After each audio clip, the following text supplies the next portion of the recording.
नहीं पूछे जाएंगे सर, नहीं पूछे जाएंगे। चलिए, पहला प्रश्न है कि समाज शास्त्र का जन्म किस देश में हुआ। ऑप्शन 1 आपके सामने है कि इंग्लैंड में हुआ, या फिर अमेरिका में हुआ, भारत में हुआ, या फिर फ्रांस में हुआ।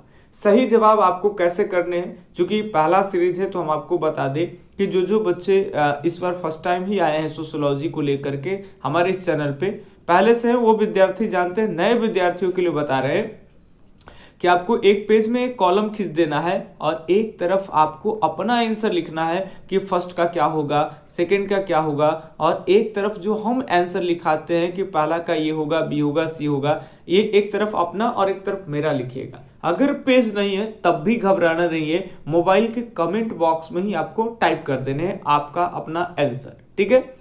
और आंसर देने के बाद जब टॉप 10 क्वेश्चन कंप्लीट हो जाता है तो लास्ट में आप हमें स्कोर बताइएगा कि सर 10 में से हमारा ईमानदारी से 9 सही है, 8 सही है, 7 सही है, 5 सही है, 10 में 10 सही है, 10 में 10 भी गलत है। ये आपको ईमानदारी से करने हैं। उसी आधार पे हम आपकी तैयारी को देख करके हम आपका साथ देंगे। चलिए अब यहाँ देख ले, समाजशास्त्र का जन्म किस देश में होता है। देखिए ध्यान सुनेंगे, यूरोप में एक देश है जिसको कहते हैं फ्रांस। ये ध्यान सुनेंगे, फ्रांस के ही हैं खास कर करके समाजशास्त्र के जो जनक भी कहे जाते हैं, जिनका नाम है ऑगस्ट काम्टे। याद रखेंगे, ऑगस्ट काम्टे, ये याद रखेंगे।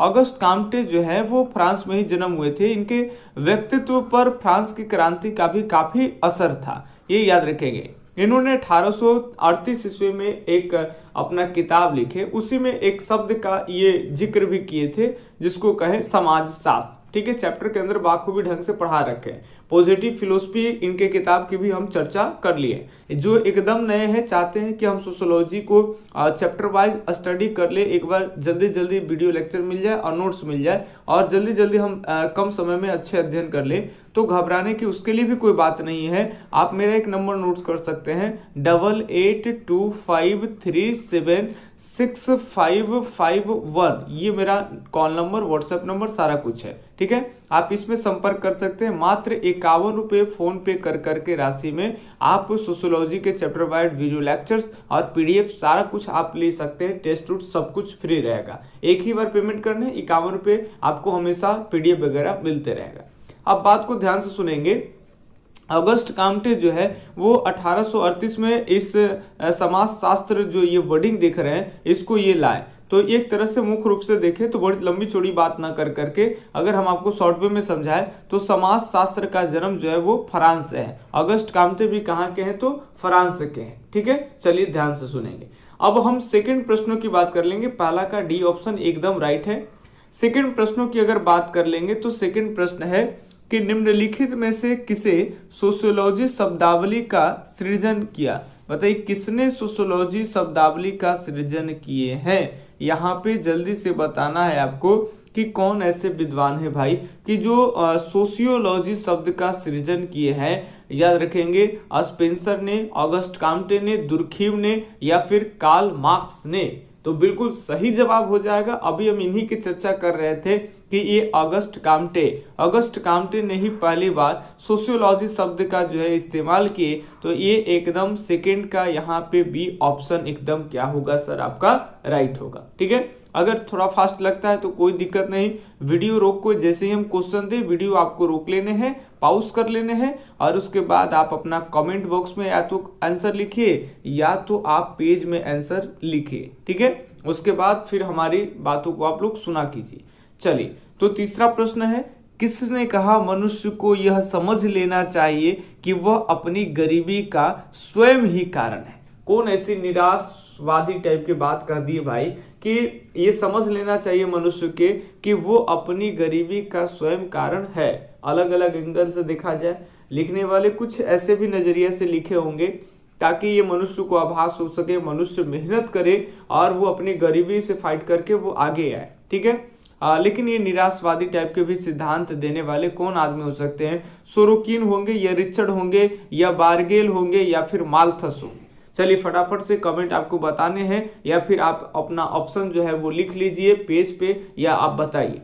सही जवाब की बात कर लेंगे तो बिल्कुल सही जवाब हो जाएगा आपका थॉमस रॉबर्ट माल्थस। ये याद रखेंगे, थॉमस रॉबर्ट माल्थस, यही इनका कॉन्सेप्ट है। हालांकि सेकंड चैप्टर पढ़ेंगे तो खूब इनका पूरा सिद्धांत आएगा जनसंख्या पॉपुलेशन कंट्रोल को लेकर के। ये जनसंख्या को कंट्रोल करने के लिए दो उपाय बताएंगे कंट्रोल के लिए, नियंत्रित के लिए। एक जो इनका उपाय होगा वो प्राकृतिक होगा और एक जो होगा वो कृत्रिम होगा। दोनों के दोनों आपको वीडियो लेक्चर में पढ़ा रखे हैं। वहां जब आप पढ़िएगा तो ये भी एकदम उल्टा लगेगा, ये भी उल्टा, माने ऐसे सिद्धांत जो बाकी जो लोग हैं ना उनको इनके सिद्धांत एकदम निराश कर दे, लगे कि ऐसा कोई सही सटीक तरीका नहीं है भाई पॉपुलेशन कंट्रोल करने का, कुछ अलग होनी चाहिए। तो कुछ तो चीजें ठीक ठाक भी है इनका कॉन्सेप्ट और कुछ चीजें इनका बहुत गड़बड़ है। तो याद रखेंगे माल्थस का ही ये थ्योरी है। माल्थस ही कहे कि मनुष्य को यह मान लेना चाहिए कि वह अपनी गरीबी का स्वयं ही कारण है। तो इसके अलग अलग आप किस नजरिए से देखते हैं उसके हिसाब से ये पॉजिटिव निगेटिव दोनों में भी जाते हैं। चलिए अलग 4 नंबर प्रश्न की अगर बात कर लेंगे तो हमारा चौथे प्रश्न है, चौथे नंबर प्रश्न कि भारत में निम्नलिखित में से कौन उच्च जन्म दर का जिम्मेदार है। भारत में जो जन्म दर बहुत ज्यादा है, उच्च जन्म दर भारत में है, इसमें कोई दो राय नहीं, क्योंकि चाइना को छोड़ करके भारत नंबर 1 पॉपुलेशन के मामले में कंट्री हो गया है। यानी भारत में जन्म दर तो तेज है, इसमें कोई दिक्कत नहीं है, ये एक्सेप्ट करने वाला चीज है। इसके पीछे का कारण क्या है कि भारत में शिक्षा का अभाव है, या फिर गर्म जलवायु है, या बाल विवाह है, या फिर इनमें से सभी। बिल्कुल एकदम आप सही सोच रहे हैं कि इनमें से सभी ही आपका क्या होंगे, राइट होंगे। हमारे भारत में ये चीजें प्रचलित है, बाल विवाह वाले प्रथा अभी भी है, हालांकि नियम वगैरह बहुत आ गए हैं, लड़की का उम्र भी बढ़ा दिए गए हैं, लड़की का उम्र भी बढ़ गया है और लड़के का उम्र भी बढ़ गए। शायद लड़के का उम्र 24 साल होगा और लड़की का उम्र 21 वर्ष होगा, ये है। तो ठीक ही है, अधिक उम्र में अगर विवाह होते हैं कई साल में, 25 साल में, तो थोड़ा मैच्योरिटी आ जाता है, 1-2 संतान ही रख पाते हैं, तो उससे थोड़ा पॉपुलेशन कहीं ना कहीं कंट्रोल रहता है। अब मान लेते हैं 24 साल की उम्र में शादी हुआ, 25 साल 26 साल की उम्र में एक बच्चे हो रहे हैं, उसके बाद एक बच्चे के बाद क्या होता है ना कि गैप देना होता है ताकि माता का हेल्थ पे अच्छा कोई दिक्कत ना हो, कोई खराब प्रभाव ना पड़े, तो माता स्वस्थ रहे उसके लिए 1-2 साल गैप देंगे, थोड़ा सा बच्चे भी बड़े हो जाएंगे तब तक, ठीक है। तो नेक्स्ट बच्चों को केयर करना आसान हो जाएगा। तो अगर 26, 27, 28 साल इधर हो गया बहुत, तो 30 साल में फिर एक बच्चे होंगे, उसके बाद 2 के बाद कहानी साफ, ध्यान सुनेंगे। तो 2 बच्चे, 1 से 2 बच्चे कोई बड़ी बात नहीं है, लेकिन हमारे यहाँ दर्जन क्रिकेट टीम ऐसे भी हो जाते हैं, समझ रहे बात को। तो ये बाल विवाह, गर्म जलवायु और शिक्षा का कम अभाव, या शिक्षा की जानकारी कम है या कम शिक्षित लोग यहाँ है, साक्षरता दर काफी नीचे रहता है लगभग राज्य का, तो ये यानी कि टोटल अगर ओवरऑल बात कर लेंगे तो डी ऑप्शन पूरी की पूरी राइट है, ठीक है। तो 4 का यहाँ पे डी ऑप्शन एकदम सही है। चलिए बढ़ते हैं हम 5वें नंबर प्रश्न के ऊपर में। सभी प्रश्नों को आपको समझते हुए चलने हैं, समझ रहे बात, ए बी से मतलब नहीं। बहुत सारे आप यूट्यूब चैनल पे देखे होंगे कि कई टीचर जो है आपको ऑब्जेक्टिव कराते हैं, लेकिन वो केवल ए बी साइड में लिखे रहते हैं और आपको ए बी करा रहे हैं, ठीक है।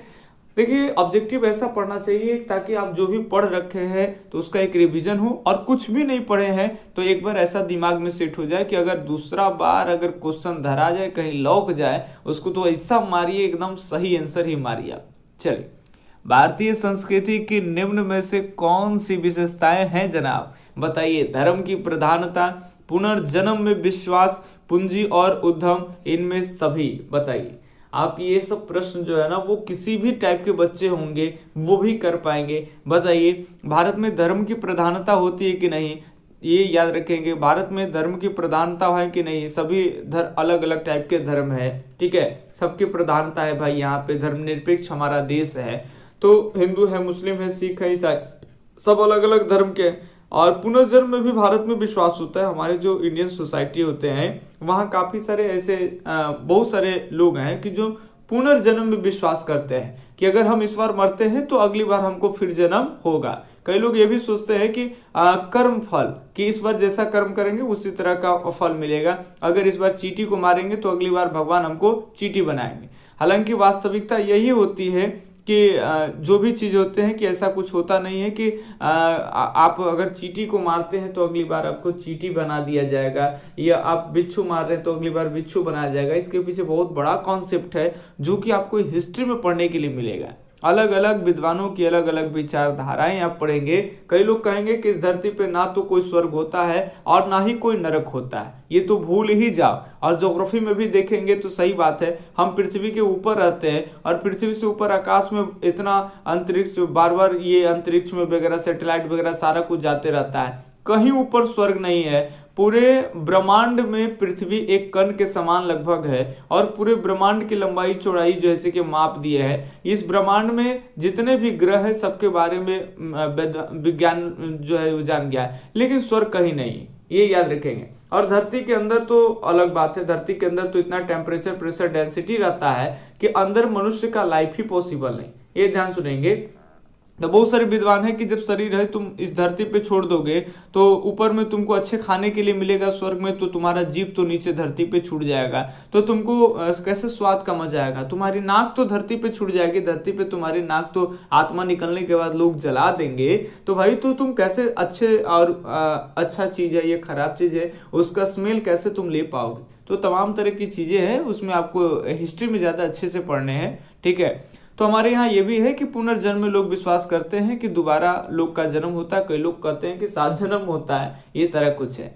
तो पूंजी और उद्यम, यानी अगर ओवरऑल देखें तो यहाँ पे टाइम ना ज्यादा आपका लेते हुए डी ऑप्शन एकदम क्या हो जाएगा, राइट हो जाएगा। तो 5वां के यहाँ पे डी ऑप्शन क्या है सर, एकदम सही है, ठीक है।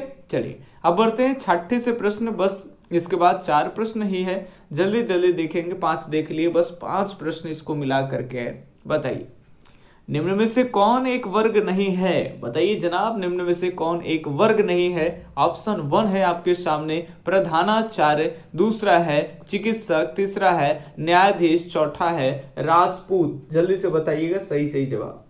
सब तो एकदम बिल्कुल जो आप सोच रहे वही सही है। देखिए प्रधानाचार्य, चिकित्सक, न्यायाधीश, ये सब जो है ना संपत्ति स्थिति समाज में उसकी स्थिति को देखते हुए ये सब एक वर्ग के कैटेगरीज में है, ये ध्यान सुनेंगे। लेकिन राजपूत जो देख रहे हैं ये तो आप सब जानते हो कि एक जाति है, ये याद रखेंगे। तो ये जाति है और बाकी सब क्या है तो वर्ग है, ये याद रखेंगे।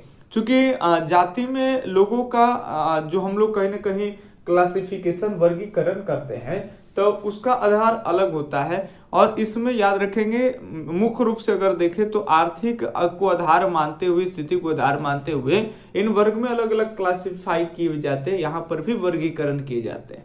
लेकिन यहाँ पे याद रखेंगे इसमें आप पढ़िएगा, इसकी एक बहुत अलग अलग विशेषता है भाई, वर्ग की अपनी अलग विशेषता है, जाति की एक अपनी अलग विशेषता है, ठीक है। दोनों में भी कुछ कुछ कमियां हैं, दोनों में भी कुछ कुछ विशेषता है, इसको भी आपको ध्यान रखना है जब आप चैप्टर में पढ़ेंगे। तो सही जवाब यहाँ क्या 6 का ही हो जाएगा आपका डी ऑप्शन, ठीक है। अब बढ़ते हैं जल्दी जल्दी से प्रश्न को देखें। 7 में नंबर प्रश्न है, चलिए बताइए प्राचीन भारत समाज सॉरी लगता है मिस्टेक है, प्राचीन भारत समाज कितने वर्णों में विभाजित था। आप भारतीय समाज कहें तो ज्यादा अच्छा लगता है, प्राचीन भारतीय समाज कितने वर्णों में विभाजित था, वर्ण बताइए कितने थे, 1 थे, 2 थे, 3 4 थे या फिर 5 थे। देखो सोशियोलॉजी कुछ है नहीं, सोशियोलॉजी की अगर बात कर ले तो आज से 150-200 साल पहले जो है 200 से 250 साल पहले ये सोशियोलॉजी जो है वो सिलेबस है और इसमें हम लोग पढ़ा रखे कि इसकी तो मान्यता बहुत बाद में है। भारत में अगर इसका इतिहास देखें तो 100 वर्ष के आसपास में है, ठीक है, 100 वर्ष के आसपास से इसका अध्ययन हो रहा है, उससे पहले ये नहीं। तो एक तरह से नए सब्जेक्ट है। इसमें आप देखेंगे कि समाज को समझने के लिए ज्यादातर ज्योग्राफी याद रखेंगे, जिसमें जनसंख्या, जनसंख्या, तमाम लिंगानुपात, भेदभाव, ये सारा कुछ है जो ज्योग्राफी और हिस्ट्री में आप प्राचीन काल के समाजों के बारे में पढ़ते हैं। अगर ये दोनों को मिक्स करें ना तो आपका आधा से ज्यादा आपका सोशियोलॉजी कंप्लीट। तो जिनका 12th में ऐसा कॉम्बिनेशन है कि हिस्ट्री लिए होंगे, ज्योग्राफी लिए होंगे और प्लस जिनका सोशियोलॉजी है, तो भाई सोशियोलॉजी तो उनके लिए आधा से ज्यादा आसान है, कोई बड़ी बात नहीं है। इसके तमाम तरह के जनसंख्या से भी प्रश्न आएंगे और हिस्ट्री से भी तमाम तरह के प्रश्न आपके आएंगे। कुछ कुछ केवल समझना होता है, अलग अलग विद्वान के अलग अलग समाज को लेकर के परिभाषा, कॉन्सेप्ट, ये सारा कुछ समझना होगा, ठीक है। चलिए, तो प्राचीन काल में जो वर्ण होते थे वो 4 होते थे, हिस्ट्री में ही आपको पढ़ लेने थे, यहाँ पे भी आपको पढ़ने हैं। चार कौन कौन वर्ण होते थे आप जानते हो ना, ये याद रखेंगे। सबसे ऊपर में कौन होंगे जी, तो ब्राह्मण जी होंगे, याद रखेंगे सबसे ऊपर ब्राह्मण। उसके नीचे क्षत्रिय होंगे और क्षत्रिय के नीचे होते हैं आपका वैश्य और वैश्य के नीचे होते हैं सर शूद्र होते हैं। तो ये चार वर्ण है, याद रखेंगे। विराट पुरुष वो ब्रह्मा की बातें, वो आपको हिस्ट्री और सोशियोलॉजी दोनों में एक ही बात पढ़नी, तो ये याद रखेंगे। सातवां के यहाँ पे 4C ऑप्शन एकदम क्या हो जाएगा गुरु, राइट हो जाएगा। ठीक है, अब बढ़ते हैं 8वें नंबर प्रश्न के ऊपर में। आप अपना जवाब जरूर लिखते जाइएगा, ठीक है, भूल मत जाइएगा। निम्न में से कौन जनजाति नहीं है, बताइए निम्न में से कौन जनजाति नहीं है? भील, संथाली, खासी या फिर चौपाल, बताइए कौन जनजाति नहीं? सही जवाब की बात कर लेंगे तो चौपाल ही आपका डी ऑप्शन एकदम राइट होगा। भील जनजाति है, आप खास करके पश्चिम भारत का इलाका देखेंगे। पश्चिम भारत के इलाका की जब हम बात करते हैं तो ये आपका पश्चिमी वाला भाग, जैसे राजस्थान का इलाका, ये रहा गुजरात का इलाका, कुछ महाराष्ट्र के साइड में, मध्य प्रदेश का साइड और मध्य प्रदेश से छत्तीसगढ़, मध्य प्रदेश से अलग हुआ राज्य छत्तीसगढ़। ठीक है, ये ध्यान रखेंगे। तो छत्तीसगढ़, मध्य प्रदेश, दो मध्य भारत के राज्य आते हैं। इसके अलावा गुजरात है, राजस्थान के तमाम कुछ क्षेत्रों में आपको भील जनजाति भी मिल जाएंगे, याद रखेंगे। संथाली जनजाति इधर पूर्व साइड में ज्यादा मिलेंगे, जैसे बिहार का बॉर्डर वगैरह है, नीचे झारखंड का इलाका है, इधर बंगाल साइड का प्रांत है, इधर भी आपको मिल जाएंगे। कुछ बांग्लादेश के साइड है, इधर जो जनजाति मिलेंगे इसमें प्रमुख जनजाति संथाल भी आपको मिल जाएंगे। ठीक है, और पूर्वोत्तर भारत में आप चले जाइएगा, जैसे असम मेघालय साइड में, तो उधर आपको खासी जनजाति भी मिल जाएंगे। तो ये चौपाल जो है ये जनजाति नहीं है, तो 8वां के डी ऑप्शन एकदम राइट है। ठीक है, चलिए सही है 8वां के डी। अब बढ़ते हैं हम लोग 9वें प्रश्न। मात्र 2 ही प्रश्न आज के सेशन का है। चलिए जाते जाते उम्मीद करेंगे कि 2 प्रश्न एकदम जल्दी जल्दी आप ठीक करिए। बताइए 9वें प्रश्न को बढ़िया से पढ़ेंगे। निम्नलिखित में से माल्थस के जनसंख्या सिद्धांत की मान्यता है, बताइए क्या मान्यता है? ऑप्शन 1 है मनुष्य को जीवित रखने के लिए भोजन आवश्यक है। बताओ जरूरत है कि नहीं है भाई, एकदम आपको सोचना है। भोजन के बिना मनुष्य जी सकता है क्या? एकदम नहीं। दूसरा प्रश्न है कि कृषि में उत्पत्ति ह्रास नियम लागू होता है। कृषि में उत्पत्ति का ह्रास नियम लागू होता है, सही है कि गलत है? तीसरा आपको बताना है जनसंख्या आवश्यक रूप से जीविका के साधनों द्वारा ही निर्धारित होता है। चौथा इनमें से सभी, बताइए। सेकेंड वाला भी ऑप्शन आपका सही होगा कि कृषि में उत्पत्ति ह्रास नियम। आपको माल्थस थ्योरी पढ़ेंगे तो आपको पढ़ना था, ये मान लो कृषि में वृद्धि तो होता है लेकिन 2 है तो 6 होगा, फिर अगले बार रिसर्च होंगे तो 8 होगा, फिर 10 ऐसे। लेकिन जनसंख्या दुगनी रफ्तार से, अगर 2 है तो 2 दूना 4 और 4 फिर आपका 4 से 8, 8 से 16, 16 से 32 ऐसे बढ़ते हैं। माल्थस ये कहें कि इसी समय काल के कृषि में भी उपज बढ़ते हैं, जनसंख्या में भी, लेकिन जनसंख्या का जो रफ्तार है वो कृषि के उपज से काफी ज्यादा है, इसीलिए हमेशा मनुष्य गरीबी के हाल में जिएगा। ठीक है, तो तमाम निराशवादी सिद्धांत इनका है। तो बी ऑप्शन भी सही होगा, ए ऑप्शन भी सही होगा। हालांकि आप बढ़िया से पढ़िएगा तो सी ऑप्शन भी आपको समझ में आ जाएगा कि सही है। तो मुख्य रूप से ओवरऑल अगर बात कर लेंगे तो डी ऑप्शन आपके राइट है। तो 9वां के यहाँ पे डी ऑप्शन सही है। और आज का अंतिम लास्ट प्रश्न है, एकदम आप अगर नहीं बता पाए तो बताइए क्या बताइएगा आप? चलिए 10वां के डी ऑप्शन, किस राज्य में साक्षरता दर सबसे ज्यादा है? केरल में, बिहार में, उत्तर प्रदेश में या फिर झारखंड? फटाफट से बताइए कौन सा ऑप्शन सही हो जाएगा।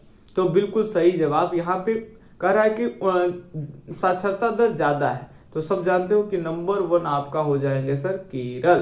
केरल में ही साक्षरता दर क्या है तो ज्यादा है। ये रहा आपका टॉप 10 क्वेश्चन। अब आपको कमेंट बॉक्स में बताने हैं कि कितने ऑप्शन आप सही कर पाए। सोशियोलॉजी के विद्यार्थी चैनल को सब्सक्राइब करके रखिए, जब भी आपका सब्जेक्ट का कोई भी वीडियो अगर इस पे अपलोड होता है उसको आप देखिए। चूंकि एक दूसरे चैनल पे देखिएगा और एक मेरे चैनल पे देखिएगा, इसमें बेनिफिट आपको क्या होता है कि एक तो सरल स्वभाव में सभी चीजों को बीच बीच में ऐसे समझाए जाएंगे कि अगर आप पहले से पढ़ रखे हैं तो आपको ऐसा लगेगा कि सब चीज एकदम यहाँ पे तुरंत 10 से 12 मिनट के अंदर में मेरा रिवीजन हो रहा है। पीछे से पढ़ रखे भूलना स्वाभाविक बात होता है, सारे मनुष्य भूलते हैं, तेज से तेज विद्यार्थी भी भूलता है। तो आप भूल रहे हैं तो हम ऐसे निचोड़ आपको समझाते हैं ताकि एक दूसरे से कई सारे डेटा जो है ना वो लिंक हो जाते हैं। ठीक है, तो चलिए मिलते हैं कुछ इसी तरह के अगले वीडियो सीरीज में। तब तक के लिए धन्यवाद, जय हिंद, अल्लाह हाफिज, आपका दिन शुभ हो, राधे राधे।